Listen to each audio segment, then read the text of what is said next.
환영하고 축복합니다. 오늘 우리가 또 지금 계속 성령 은사에 대해서 우리가 같이 공부도 하고 그렇게 또 기도도 하고 이러는데 성령 은사가 여러분 모두에게 열리는 그런 귀한 은혜가 있기를 축복합니다. 예, 오늘 저녁에는 특별히 병 고치는 은사에 대해서 우리가 좀 살펴보려고 합니다. 지난 시간에 우리가 계시 은사에 대해서 좀 배웠습니다. 계시 은사라는 것은 한 3가지 정도 있다고 말씀을 드렸습니다. 계시 은사는 첫 번째는 지혜의 말씀의 은사가 있고 또 두 번째는 지식의 말씀의 은사가 있다고 했습니다. 그리고 또 하나가 있으면 그것은 우리가 다루지 않았는데 하나가 있는 그것은 바로 영분별의 은사입니다. 영분별의 은사는 왜 중요하냐면 우리 시대가 이단도 많지만 교리적으로 사실 분간하지 못하는 영적인 문제도 많이 있습니다. 그러다 보니까 이게 지금 사람이 말하는 건지 아니면 하나님 말하는 건지 아니면 귀신 스파이가 말하는 건지 이거를 잘 분별할 수 있어야 됩니다. 그 잘 분별하지 못하고 그 잘못 판단하다 보면 이게 정말 엉뚱한 길로 가는 경우가 많이 있습니다. 그리고 어떤 경우에는 잘못 듣다 보면 우리가 뭐 거기에 매여 가지고 잘못된 어떤 판단을 하게 되고 또 신앙생활이나 물질이나 그런 손해가 나는 경우도 많이 있다는 것입니다. 우리가 하나님을 위해서 물질 손해 나는 거 괜찮습니다. 하나님께 충성하다가 뭐 헌신하다가 몸이 좀 상하고 그런 거 괜찮습니다. 그러나 억울하게 마귀한테 쫓겨다니고 끌려다니다가 인생 낭비하고 시간 낭비하고 육신 낭비하고 에너지 낭비하는 것 그것만큼 세상에 아까운 게 없습니다. 그러므로 우리가 영적으로 깨어 있다는 것은 굉장히 중요합니다. 그래서 계시 은사는 받아도 되고 안 받아도 되고 이렇게 생각하지 마시고 꼭 받아야 되겠다 이렇게 생각하시고 사모하시기 바랍니다. 하나님 제가 앞으로 어떻게 하면 하나님의 말씀이 늘 깨쳐집니까? 이렇게 좀 이렇게 기도도 하시고 또 어떤 사람의 이야기를 들으면 제가 주님 어떻게 제가 영분별을 합니까? 분별력을 주십시오 하고 기도하셔야 됩니다. 그래야 사람 소리를 딱 듣는 순간 알아차립니다.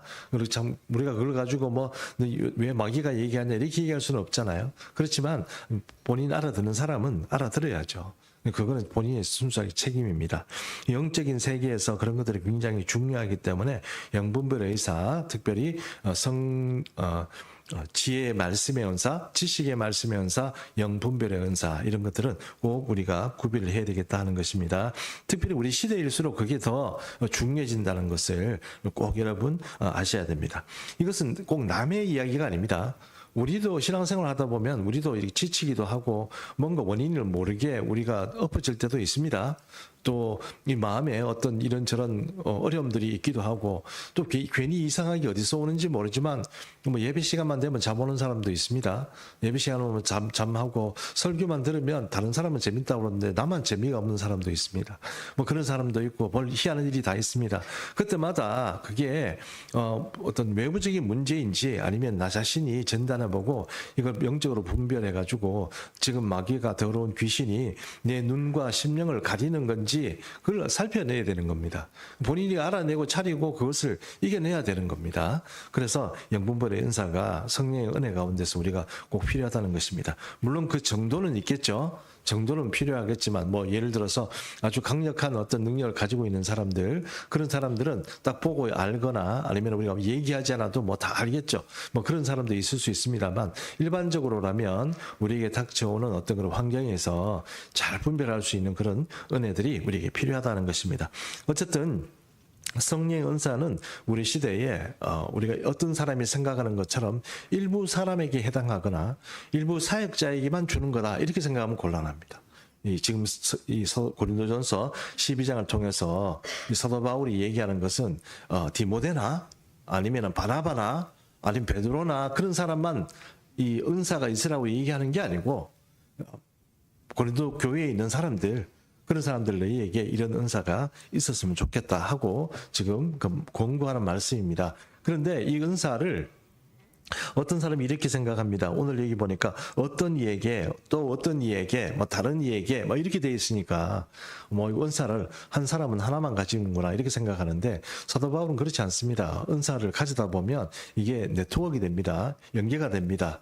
그러면 지식의 은사가 있는, 지식의 말씀의 은사가 있는 사람은 또 지혜의 말씀의 은사가 소록소록 생기고 발달됩니다. 그리고 그런 말씀이 생기는 사람은 영적인 분별력도 점점 더 생기게 됩니다. 그런 사람들은 앞으로 하나님의 어떤 이 예언의 말씀 이런 것도 분별하게 되고 또 알게 되고 또 그렇게 된다는 것입니다. 우리 방언의 은사를 오늘 다루지는 않겠습니다만 사도 바울은 방언을 얼마나 많이 했습니까? 엄청 많이 했습니다. 내가 그 어떤 사람보다 내가 방언 많이 말한다 이랬습니다. 그게 정말 쓸데없는 것이고 하면 안 되는 것 같으면 사도 바울도 하지 말아야죠. 그렇지 않겠습니까? 사도 바울도 여러분 우리 개신교 교회에서 방언하지 마라 자꾸 이렇게 가르치는데 그 방언의 여러 가지가 조금 잘못 가르치는 게 제가 있다고 말씀드렸잖아요. 사도 바울은 어떤 사람입니까? 오순절 성령 강림 이후의 사람입니다. 아시죠? 예, 그러면 오순절 성령 강림 그때만 방언이 있었고 그 이후에는 방언이 다 가짜다 이러면 사도 바울은 방언하지 말아야죠. 근데 왜 방언을 하라고 그렇게 얘기합니까? 방언의 유익점이 있기 때문에 그렇다는 것입니다.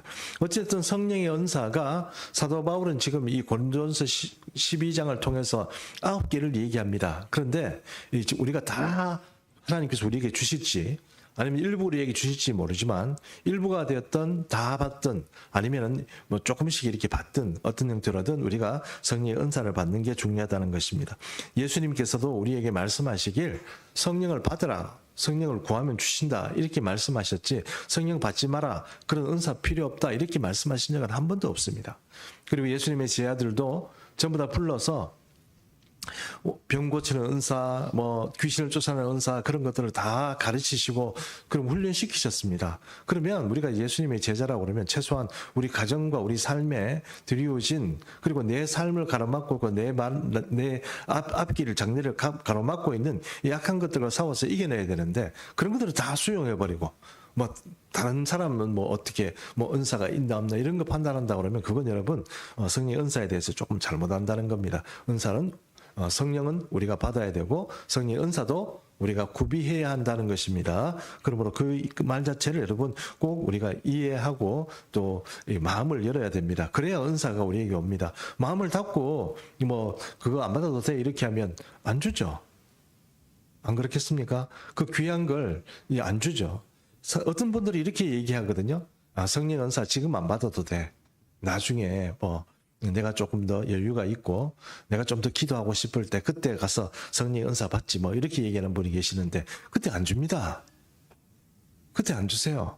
내 마음대로 막 성령의 은사를 뽑았다 꽂았다 이렇게 할 수 있을 것 같아요. 뭐 전기 코드를 막 팍 꽂으면 전기 불 들어오시 성령의 은사가 나한테 막 그렇게 올 것 같습니까? 그렇지 않습니다. 늘 간절히 사모한 마음 이런 마음들이 우리에게 있어야 은사가 있고 그 실력이 생기는 거예요. 여러분 권투 선수도요 프로가 있고 아마추어가 있습니다. 아마추어가 아니고 연습생도 있습니다. 좀 어떤 은사가 조금 생기고 내가 권투 조금 배웠다고 해서 은사가 마음대로 막 활용할 수 있는 게 아닙니다. 기왕이면 프로가 되려고 그러면 좀 시간이 좀 필요하지 않겠습니까? 내게 어떤 형태로든 어떤 오는 도전들 그리고 내 주변에 있는 사람들 그리고 우리가 신앙생활을 하다 보면 점점 더 우리가 책임져야 되는 일들이 생기잖아요. 그 예를 들어서 교회학교 같으면 교회학교 애들도 책임져야 되고 그 부모들도 상담도 해야 되고 또 그렇지 않겠습니까? 구역장이 되면 구역도 상담해도 구역 무슨 일이 있으면 뭐 이렇게 챙기는 것도 챙겨야 되지만 그러면서 기도도 하고 뭔가 알아차리기도 하고 그렇게 돼야 되는 거 아니겠습니까? 그러므로 시간이 지나면 지날수록 이런 조금 더 교회에서 어떤 역할들을 감당하면 할수록 성령의 은사는 더 필요한 겁니다. 그러므로 그 은사를 달라고 하나님께 기도해야지 내가 내 힘으로 내 에너지로 다 할 수 없어요. 내가 잘할 수 있는 건 한계가 있습니다. 그러므로 하나님께 은사를 꼭 달라고 그렇게 기도해야 한다는 것입니다. 자, 오늘은 능력 은사에 대해서 한 3가지 정도 말씀을 드리려고 하는데 다 말씀을 못 드리고 2가지만 이제 말씀을 하려고 합니다. 그것이 오늘 이 9절의 말씀에 나와 있는 것처럼 어떤 은사냐? 첫 번째는 성령으로 믿음을 해서 믿음의 은사입니다. 믿음이 아니고 믿음의 은사입니다. 믿음하고 믿음 은사가 어떻게 틀리냐? 이걸 잘 구분하실 수 있어야 됩니다. 믿음과 믿음의 은사는 어떻게 틀리냐? 그것을 구분해야 되고 또 이제 한 성령으로 우리에게 병 고치는 은사를 준다고 그랬습니다. 병 고치는 것 은사에 대해서 우리가 오늘 또 한번 살펴보려고 합니다. 그리고 그래서 이제 믿음의 은사가 믿음은 무엇이냐? 믿음은 우리가 이제 성경 말씀 가운데 이렇게 로마서 말씀 가운데 이런 말씀이 있습니다. 로마서 말씀 10장 17절인데요. 제가 한번 읽어보겠습니다. 그러므로 믿음은 들음에서 나며 들음은 그리스도의 말씀으로 말미암느니라 이랬습니다. 자, 믿음이 어디서 나옵니까? 들음에서 나옵니다. 그 듣는 게 뭘 듣는다는 얘기죠? 말씀을 듣는다는 얘기입니다. 그럼 우리에게 믿음은 어디서 오는 겁니까? 근본적으로 말씀에서 옵니다. 그렇죠? 우리가 말씀을 통해서 하나님을 알게 되고 예수를 믿게 되고 구원을 얻게 되고 그렇게 되는 것이죠. 그럼 믿음의 은사는 무엇입니까? 그 믿음과 믿음의 은사는 같은 겁니까? 아니면 다른 겁니까? 같다고 할 수가 없습니다. 예. 우리가 믿음이라고 얘기하는 이 믿음은 우리가 지속적입니다. 우리가 동의하고 말씀에 부복하고 그 말씀을 믿고 수용함으로 그 말씀을 듣고 살아가면서 우리에게 생기는 구속하는 믿음, 그런 믿음입니다. 그런데 믿음의 은사는 말씀으로 주어지는 게 아니고 어떤 때 주어지느냐 하면 기도할 때 주어집니다. 다시 말씀드릴게요. 우리가 믿음이라고 얘기하는 것은 우리가 말씀을 들을 때, 예수 그리스도의 말씀을, 성경의 말씀을 들을 때 믿음이 생깁니다. 그리고 그 말씀을 우리가 동의하고 심정적으로, 인격적으로 수용할 때, 그래서 그것을 이제 믿음이라고 얘기를 합니다. 그럼 믿음의 은사는 언제 생기느냐? 물론 말씀을 믿겠죠. 말씀을 믿지만 그 말씀을 선포하고 그 말씀을 가지고 활용하고 움직일 때 믿음의 은사가 생기는 거예요. 이해하시죠? 그것은 그 믿음의 은사는 우리가 인격적으로 성경 말씀을 읽고 깨닫고 통찰하고 거기에 보복하는 어떤 인격적인 자극이 아니고 성령께서 주시는 거예요. 언제 주신다고요? 기도할 때 주십니다. 그러므로 이 근원이 좀 틀린 거예요. 기도할 때라도 이제 성경의 말씀을 붙잡고 기도할 때도 있습니다. 이제 그럴 때 이제 뭔가 그 말씀을 붙잡고 기도할 때라도 우리가 그런 말씀을 주는 경우는 있지만 그 말씀은 일반적으로 우리가 알고 있는 예수를 믿고 그 다음에 구원을 얻고 천국에 가고 이런 믿음 그게 아니고 특별한 상황, 특별한 문제에 있어서 진짜 칼로 이렇게 뭔가 정확하게 뭘 찌르는 것 같은 일시적이지만 굉장히 파워풀하고 강력한 나의 믿음이라기보다는 하늘로부터 공급되는 그 힘으로 인해서 성취되는 것. 그런 것이 바로 뭐라고 얘기하느냐? 믿음의 은사라고 얘기합니다. 구분하셔야 됩니다. 그렇죠? 우리가 예수 믿는다는 것 자체와 또 이 예수 믿는 그 안에서 뭔가 하나님께서 우리가 믿어지지 않는 것들을 보고 또 보이지 않는 것들을 보고 그것을 성취해내는 것은 완전히 다른 얘기입니다. 예를 들어서 이런 얘기를 해볼까요? 성경에 보면 12해 동안 혈루병 앓은 여인이 있지 않습니까? 그렇죠? 그 여인이 예수님이 오신다는 얘기를 듣고 이 여인이 이렇게 생각했습니다. 내가 그 옥솔만 딱 만져도 병이 낫겠다 하는 것을 성경에 보면 묵상했다고 돼 있어요. 성경이 묵상되어 있다고 되어 있지는 않지만 함이라 그렇게 되어 있어요. 그 함이라는 말 자체가 내가 어떤 다짐을 한다는 얘기인데 내가 그 옷깃을 맞추면 내 병이 나으리라 함이라 이랬습니다. 그 말은 어떤 얘기냐면은 이제 내가 그 말 자체를 묵상한다는 의미가 있습니다. 그래서 묵상한다는 말을 또 다른 말로 하면 읊조린다는 말이 있습니다. 그 말은 어떤 말이냐면 이렇습니다. 내가 그분의 옷소매를 만지면 내 병이 나으리라. 나을 텐데 내가 그 사람의 옷소를 만지면 내 병이 나을 텐데 하고 계속 생각하고 계속 말하는 거예요. 그래서 어떻게 합니까? 예수님 오실 때 옷을 만지니까 능력이 나가버리죠. 예수님이 나가죠. 예수님께서 뭐라고 얘기하십니까? 내 능력이 누가 내 옷소를 만졌느냐? 이렇게 묻지 않습니까? 그게 뭐냐 하면 바로 이 믿음의 은사의 일종이라 그렇게 말할 수 있습니다. 그래서 믿음은 믿음의 은사를 가지고 계속 그 말씀을 선포하고 부복하고 그것을 지속적으로 어떤 힘들을 가지고 요청하고 요구하고 그것을 꽉 잡는 것, 그것이 바로 믿음의 은사다 이렇게 말할 수 있다는 것입니다.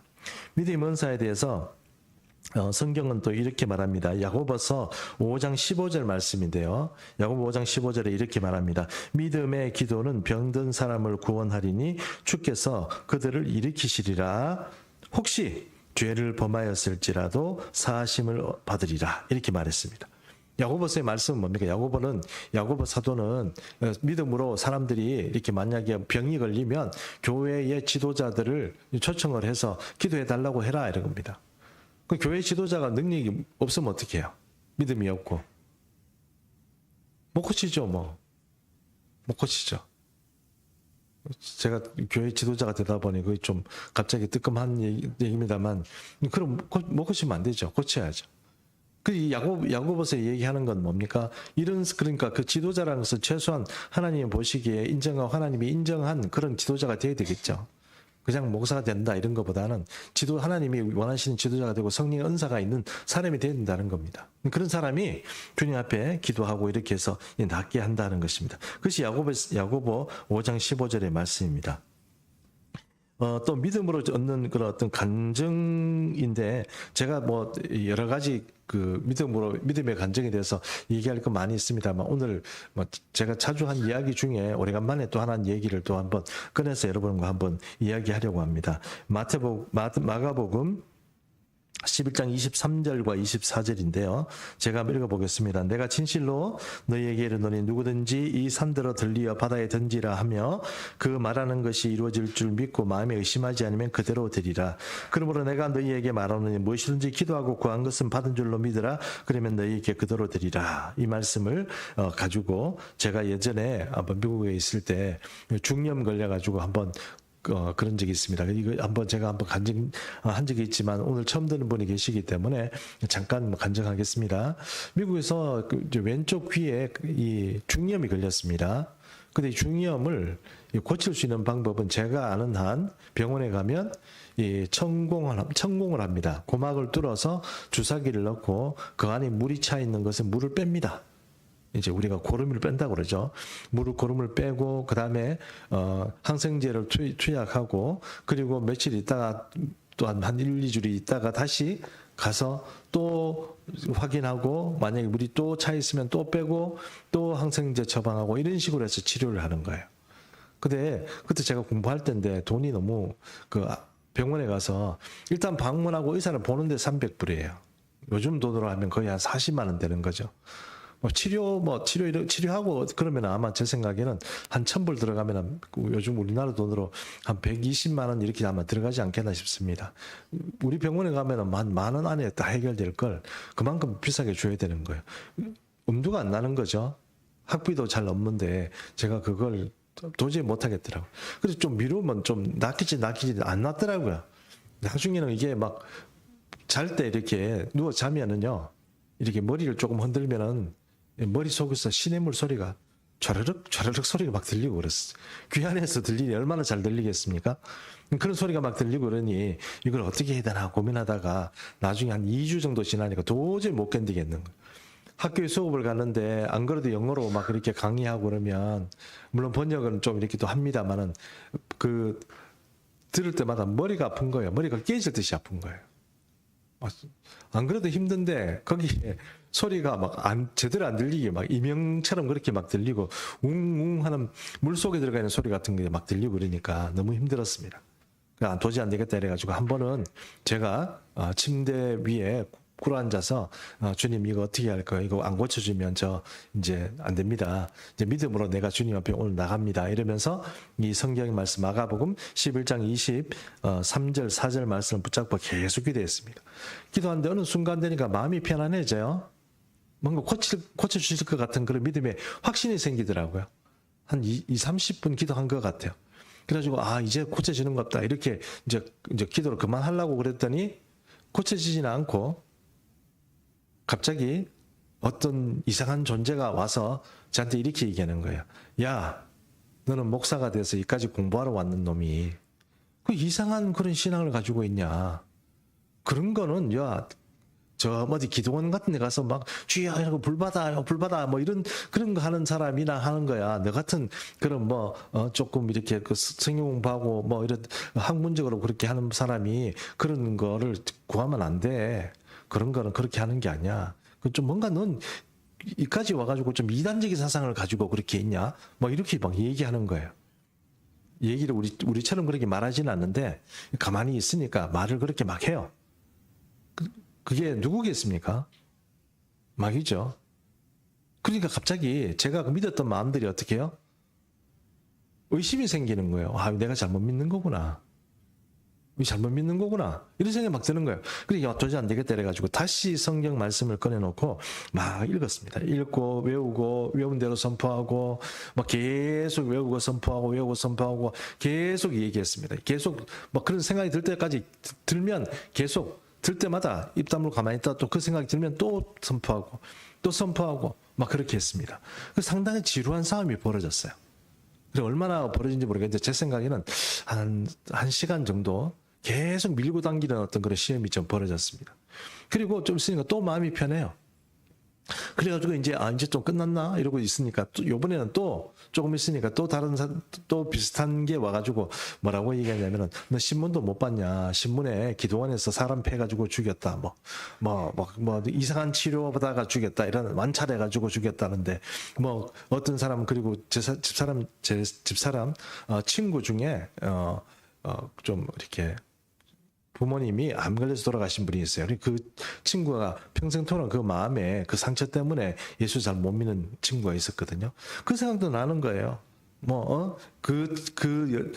그때는 고등학생이었다는 것 같은데 고등학생이 그렇게 간구하고 그랬으면 하나님이 살아계시면 들어줘야지. 그 기도도 안 들어주는데 뭐 네 기도를 들어주겠냐 뭐 이런 식인 거예요. 그리고 또 있잖아요. 이 말씀 꺼내놓고 막 이렇게 막 계속 싸웠습니다. 그래가지고 한 2시간 이상 아마 3시간 가까이 서로 밀고 당기고 그렇게 씨름을 한 것 같습니다. 그러고 나니까 도저히 기도할 힘도 안 나고요. 이제 뭐 맘대로 해라 싶은 거예요. 그래서 아이고 이제 안 되겠다 이래가지고 하나님께 이렇게 말씀드렸습니다. 주님 도저히 이제 기도할 힘도 없고 저 이제 자야 되겠습니다. 내가 자고 일어날 테니까 내일 아침에 깨끗하게 해주십시오. 이러고 잤습니다. 그리고 그 다음날 일어났을 때 어떻게 됐을까요? 예, 깨끗하게 됐습니다. 남의 얘기라고 아주 조금 그렇게 들으시면 안 됩니다, 여러분.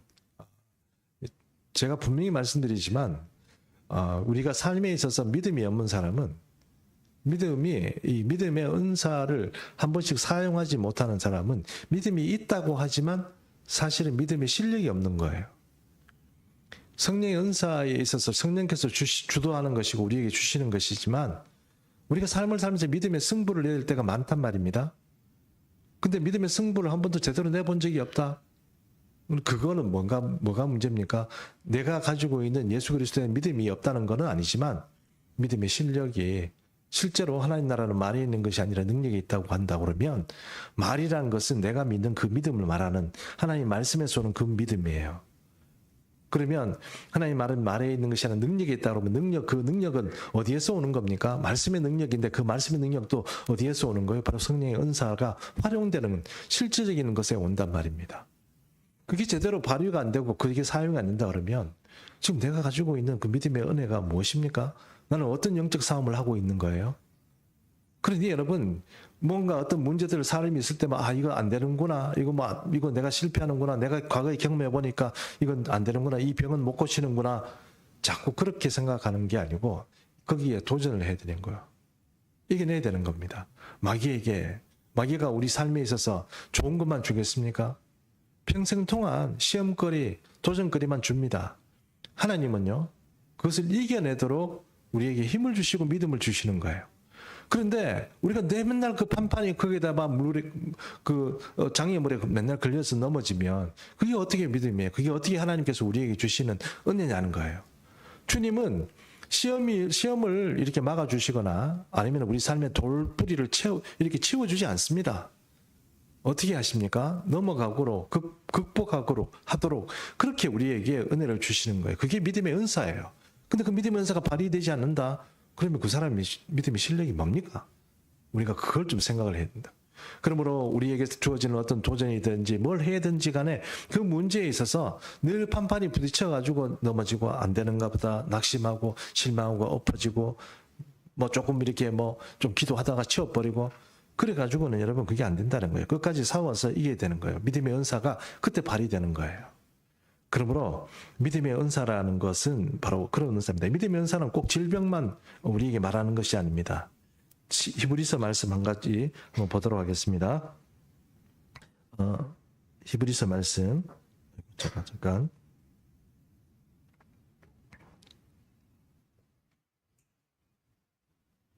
히브리서 말씀을 제가 안 가져왔네요. 죄송합니다. 히브리서의 말씀에 아브라함에 대해서 이런 말씀을 하잖아요. 하나님께서 우리에게 주시는 그 말씀 중에 이런 말씀을 합니다. 믿음은 바라는 것들의 실상이요 보지 못하는 것들의 증거다 그랬습니다.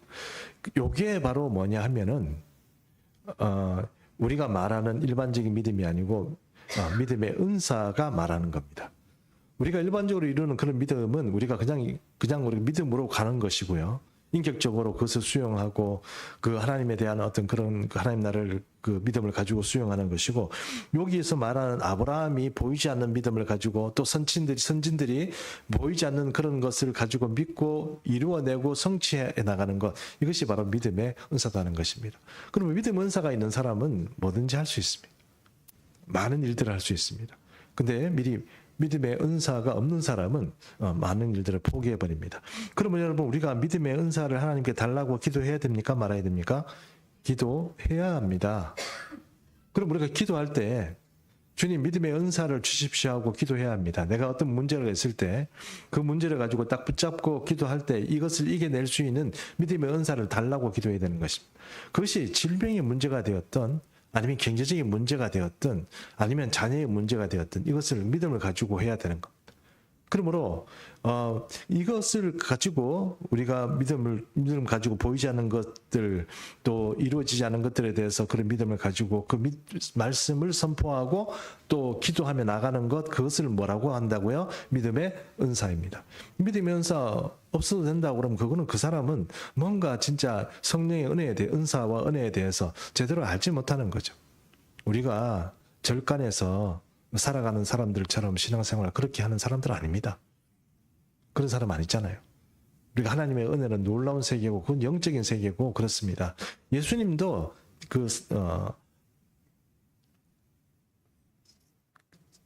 밤에 니고데모가 예수님을 찾아왔을 때 니고데모에게 얘기를 했잖아요. 영적인 것은 영적인 거다. 그때부터 네가 출발하는 거야. 이렇게 말했는데, 우리는 육적인 눈으로 계속 신앙생활을 계속 탐색하는 거예요. 지적으로, 생각으로, 영적으로 뭔가 이렇게 하나님의 어떤 세계에서 빠져든다 이런 게 없이 그냥 교회 생활, 신앙 생활 이런 거에 대해서는 계속 이제 우리 눈으로만 자꾸 보고 저 사람 어떻다, 저 사람 어떻다, 이 교회 어떻다, 저 교회 어떻다, 그런 생각만 자꾸 우리 머리에서 돌아간단 말이에요. 하나님께서 원하시는 그런 게 아닙니다. 영적인 세계를 뚫린 사람 몇 사람만 있어도요, 그 지역이나 그 교회에 잘 될 수밖에 없습니다. 왜요? 하나님께서 사람들을 맡겨주니까 그래요. 일을 맡기고 영적으로 쳐나갈 수 있으니까. 실력도 안 되고 영적인 능력이 안 되면 하나님께서 못 맡기죠. 그렇지 않겠습니까? 그러면 여러분, 사실 우리가 개척교회 하면서 여러분과 제가 나누어야 될 은혜가 있다 그러면 우리가 바로 이 영적인 눈을 좀 떠야 된다는 거예요. 그것부터 해야 되는 거예요. 그래야 하나님께서 우리에게 일을 맡기시기 때문에 그래요. 인간적으로 사람을 잡아오는 게 한계가 있어요. 지금 이 시대가 사람들이 교회에 얼마나 적대적이고, 아이들도 전도하러 나가보면 참 힘들어요. 아이들도 상처받아요. 저도 좀 죄송한 얘기지만 아이들 전도하러 갔다가 상처받아요.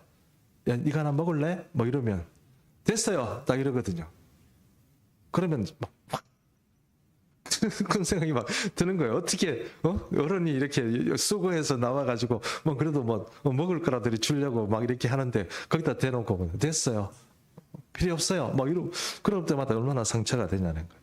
예, 그런 시대인데 거기에 뭔가 우리가 할 수 있는 것도 열심히 해야 되지만 우리가 먼저 해야 될 게 있으면 그것은 영적으로 바로 뛰어야 된다는 겁니다. 그래야 영적으로 이겨낼 수 있는 그런 힘이 있다는 것입니다. 그것이 이제 믿음의 은사입니다.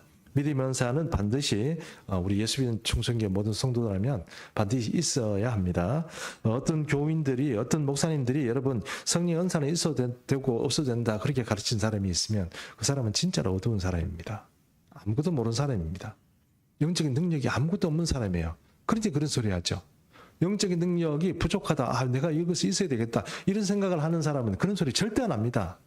왜요? 내가 약하다는 것을 아는 거예요. 사도 바울이 영적인 능력이 없습니까? 삼층천을 다녀오고요. 지금 사도 바울이 우리가 얘기하는 이 이야기 9가지 성령의 은사를 우리가 지금 공부하는 것 아닙니까? 왜 그렇습니까?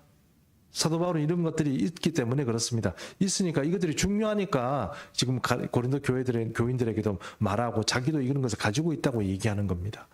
필요 없으면 그런 거 필요 없다고 얘기하겠죠. 그러나 사도 바울은 그렇지 않고 네가 영적인 일에 어리석지를 않기를 원하노라 사도 바울이 얘기 아니겠습니까?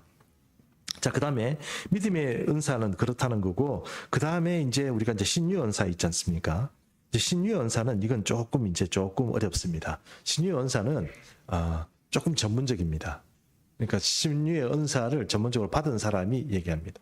우리는 누구든지 믿음의 은사를 가지고 내 질병이나 내 가족의 문제나 아니면 내 구역 식구의 문제나 이런 문제들을 해결할 수 있습니다. 주님 앞에 기도하고 주님 이 사람 해결해 주세요. 계속 기도해 보십시오. 반드시 하나님께서 응답해 주십니다. 그런데 신유의 은사는 좀 틀립니다. 신유의 은사는 제가 경험한 바에 의하면 그건 진짜로 하나님께서 특별한 사람들에게 주시는 겁니다. 저도 사실은 있는지 없는지 잘 모르겠어요. 어떤 데 있는 것 같다가 어떤 데 없고 막 그래요. 뭐 이런 표현은 좀 어떨지 모르겠습니다. 예전에 제가 부교육자를 어떤 교회에 있을 때 암 환자들이 있는 그런 어떤 숙소에 가서 제가 한 3달 동안 지낸 적이 있습니다. 그때 하나님께서 왜 나를 이렇게 여기에 보내셨는지 이해가 안 되는데 내 인생이 왜 이렇게 체력도 떨어지고 아무것도 안 되는 사람이 이렇게 떨어지고 암은 아닌데 왜 그럴까 고민하고 있는데 그때 거기서 하나님의 신유에 대해서 굉장히 큰 깨달음을 많이 얻었어요. 그때 중에 하나가 어떤 거였냐면 밤에 제가 한 이 왼쪽 가슴에 흉통이 있었습니다. 상당히 많이 아팠어요. 병원에 가면 너무 아파가지고 응급실에도 가고 이런 적도 있거든요. 근데 그 흉통이 뭐 때문인지 모르지만 계속 그걸 안고 살았습니다. 한 2년 이상. 잘 걸을 때도 좀 힘들고 막 그랬어요. 숨도 좀 많이 가쁘고. 그게 뭐니 저번에 검사를 했더니 뭐라고 그러지만 그건 제 생각에는 그 별로 중요하지 않다는 생각이 들었어요. 이렇게 살다가 죽지 이런 생각도 좀 들었고 이랬기 때문에 그때는 별로 그렇게 살 의욕도 별로 없었고 몸도 안 좋고 이러니까 그런 때였어요. 그런데 어느 날 밤에 잠을 자는데 갑자기 제 오른손 있잖아요. 손 여기에 갑자기 요쪽에 전기가 들어오는 거예요. 불이 들어온 게 아니고 찌릿한 거 있잖아요. 찌릿하고 아플 정도로 찌릿해요. 막 찌릿한데 제가 잠을 자고 있었어요. 그때 밤에 잠을 자고 있는데 막 찌릿하고 막 아프고 막 이러는데 갑자기 이제 그 감동이 오는 거예요. 오늘 밤에 누가 내 손만 대도 낫겠다 이런 이제 감동이 있는 거예요. 근데 저는 이렇게 생각했어요. 저 혼자 방에 이렇게 들어보니까 저밖에 없으니까 그때는 저 혼자 있으니까 아이고 내 가슴 아픈 거 좀 나았으면 좋겠다. 이렇게 딱 생각을 하니까 갑자기 손에서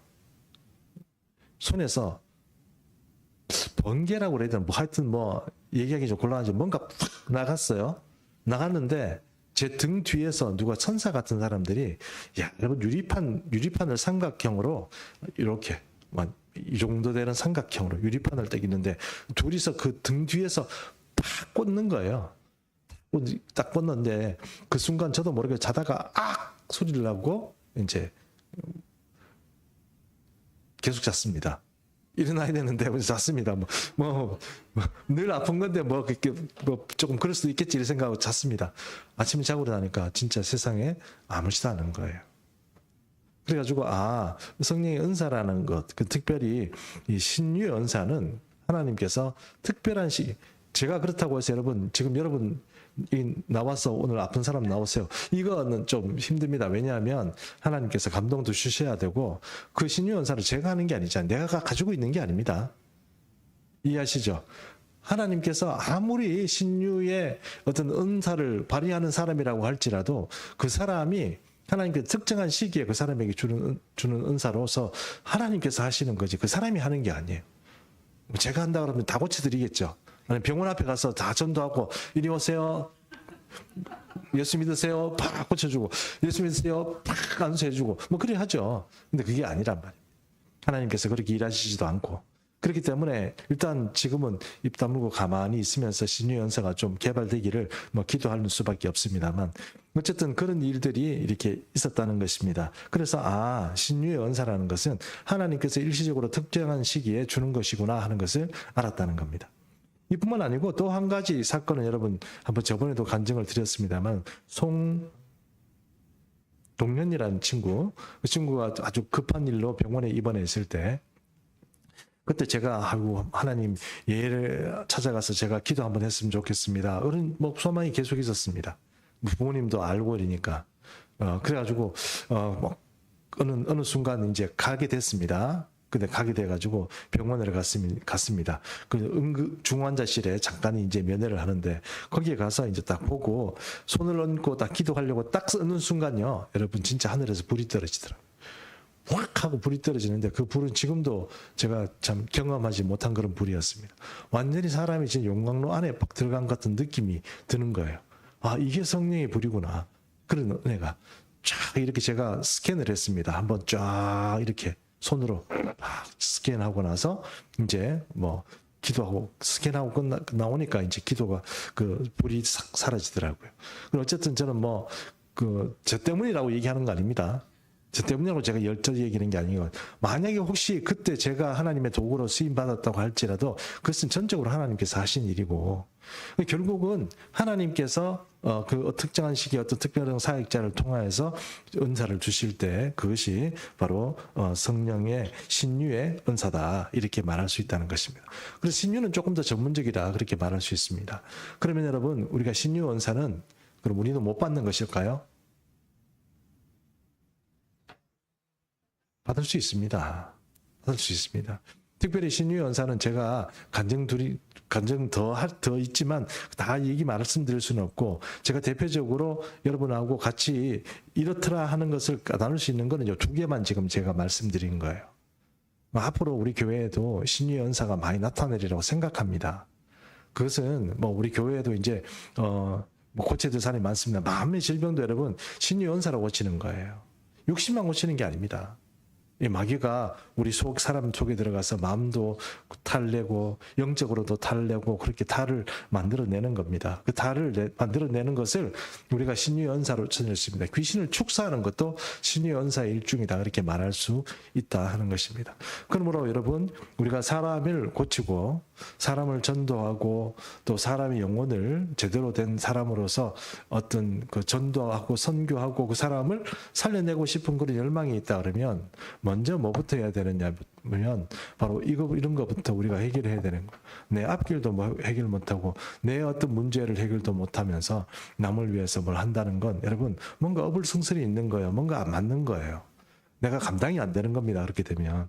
그러니까 여러분, 우리가 기왕이면 예수 믿는 중성교회 개척교회에 와가지고 다른 교회, 큰 교회들이 전도 어떻게 하더라 그런 문제가 아니고, 지금 우리 문제는 뭐예요? 우리가 실력을 키우는 거예요. 이게 우리가 이 종말의 시간에 우리가 키워야 되고 우리가 기리고, 하나님께서 우리 교회, 개척교회, 예수 믿는 중성교회 하려고 하는 것이 그겁니다. 제가 아는 선배입니다. 제가 우리 고등학교 바로 1년 선배고, 그분은 1년 선배이시면서 옛날에 고등학교 때 정말 애 늙은이처럼 하나님 이렇게 감동받아가지고, 우리는 그런 거 저런 게 사람이 왜 저렇지 싶을 정도로 거의 진짜 현 시대의 나시린처럼 그렇게 사는 사람이 있었어요. 지금도 그분이 목사가 되고 개척교회를 합니다만, 개척교회를 하는데 1000일 동안 계속 전도를 나가시는 거예요. 1000일 전도 나가는 거 쉽지 않습니다, 여러분. 쉬울 것 같지만 쉽지 않습니다. 1000일 동안 계속 전도를 나가시는 거예요. 그 전도를 나가면서 이렇게 그런 전도를 나가시면서 그럼 여러 강의도 나가시고 이렇게 하시는 것을 봤습니다. 저렇게 하는 것도 참 복되구나, 귀하구나 하는 생각도 들었습니다. 그러나 지금 하나님께서 예수 믿는 중성교회 원하시는 것은 저도 그렇고 여러분도 그렇고 성령이 충만합니다. 이거부터 해결해야 됩니다. 이게 우리가 새로운 길을 가고 이 시대에 하나님께서 우리에게 새로운 길을 열어주실 그런 길입니다. 이거 아니고 다른 길보다는 다른 길을 다 하지 말자는 얘기가 아니고, 우리가 이것부터 먼저 주님 앞에 은혜 받고 성령 받고 기도의 은사가 생기고 기도의 능력이 생기고 지혜와 지식의 말씀의 은사가 있고 또 믿음의 은사도 생기고 이렇게 해야 됩니다. 왜냐하면 우리가 교회 개척교회 한 3년 가까이 이렇게 지나오면서 이제 우리를 통하여서 우리 손이 닿는 곳에 믿음의 역사가 나타나야 됩니다. 마가복음의 말씀에 또 그런 말씀이 있지 않습니까? 믿는 자들에게 이런 표적이 따르리니 저희가 뱀을 집어 올리며 새 방언을 말하며 병든 자에게 손을 얹은즉 나으리라. 내 이름으로 귀신을 쫓아내리라. 그것이 마가복음에 말씀하시는 것이고 그게 전도고 선교인데 우리가 그 일이 나아야 된다는 겁니다. 여러분 우리가 그러므로 이제 이 강팍하고 이 악한 세대에 이 마음이 닫혀 있는 사람들을 어떻게 주님 앞에 끌고 올 것이냐. 그것은 바로 말 그대로 제자화시키는 것이고 그 제자화라는 것이 바로 이런 일들을 통해서 우리가 가능하다는 것입니다. 그러므로 우리가 이제는 성령 충만합시다. 성령의 은사가 이제 예전처럼 있어도 되고 없어도 되고 그런 마음이 아니고 주님 이런 은사를 좀 제게도 주십시오. 제가 주의 일을 좀 하려고 하는데 이 은사가 없어서 잘 못하면 안 되지 않습니까? 이런 은사를 좀 열어주시고 눈도 좀 열어주시고 통찰도 열어주시고 분별력도 주시고 뭐 지혜와 계시의 말씀도 주시고 사람 딱 보면 저 사람 문제가 뭔지 좀 알아차릴 수 있는 그런 은혜도 주시고 이게 주셔야 된다는 겁니다. 여러분 그게 되면 얼마나 우리가 많은 일을 할 수 있겠습니까? 나만 그렇게 해서 되는 게 아니고 당신은 이런 부분 또 당신은 이런 부분 이런 부분은 우리가 다 각자 이렇게 우리 금요 심야 시간에 지금 몇 명 앉아 있습니까? 하나 둘 셋 넷 다섯 여섯 일곱 여덟 아홉 명 150명이 앉아 있네요. 150명이 앉아 있는데 한 100명당 한 가지 은사만 가지고 있어도 여러분 완전히 끝장나는 거예요. 되고 완전히 뒤엎어버릴 수 있습니다. 근데 그거 몇 사람이 없는 거예요. 그러니 하나님께서 우리에게 진정으로 원하시는 게 뭡니까? 자꾸 딴 것보다 우리가 성령의 은사를 사모하고 여기 승부를 냅시다. 권투를 하는 사람도 프로가 되려고 그러면 먼저 이 은사를 자기가 계속 연습하고 이렇게 해야 되는데 뭐 있는 동 많은 동 없어도 되고 그냥 플러그 꽂으면 무조건 오는 것처럼 그렇게 은사를 생각하시지 않는다는 거예요. 간절히 사모하는 마음으로 우리가 은사를 좀 하나님께 구하고 그렇게 돼야 된다는 것입니다. 기도 자리도 좀 잘 지키시고 여러분 예배 자리에 좀 성실하시고 하나님 앞에 날마다 거룩한 생활을 하시고 더러운 생활이 있으면 성령께서 떠나십니다. 그러므로 우리가 늘 성령의 충만한 가운데 살다 보면 우리가 뭐 하나님 살아가면 하나씩 자꾸 우리에게 주님께서 주신다는 겁니다. 안 주시는 게 아니고 억지로 뺏어야 되는 게 아니고 주십니다. 그러므로 우리가 주님 앞에 나가서 이런 은사들 마음껏 받아 누리는 귀한 은혜들이 모든 금요 심야 우리 모든 성도들과 함께 하시기를 축복합니다. 우리가 이 시간에 한번 같이 기도했으면 좋겠습니다. 기도할 때에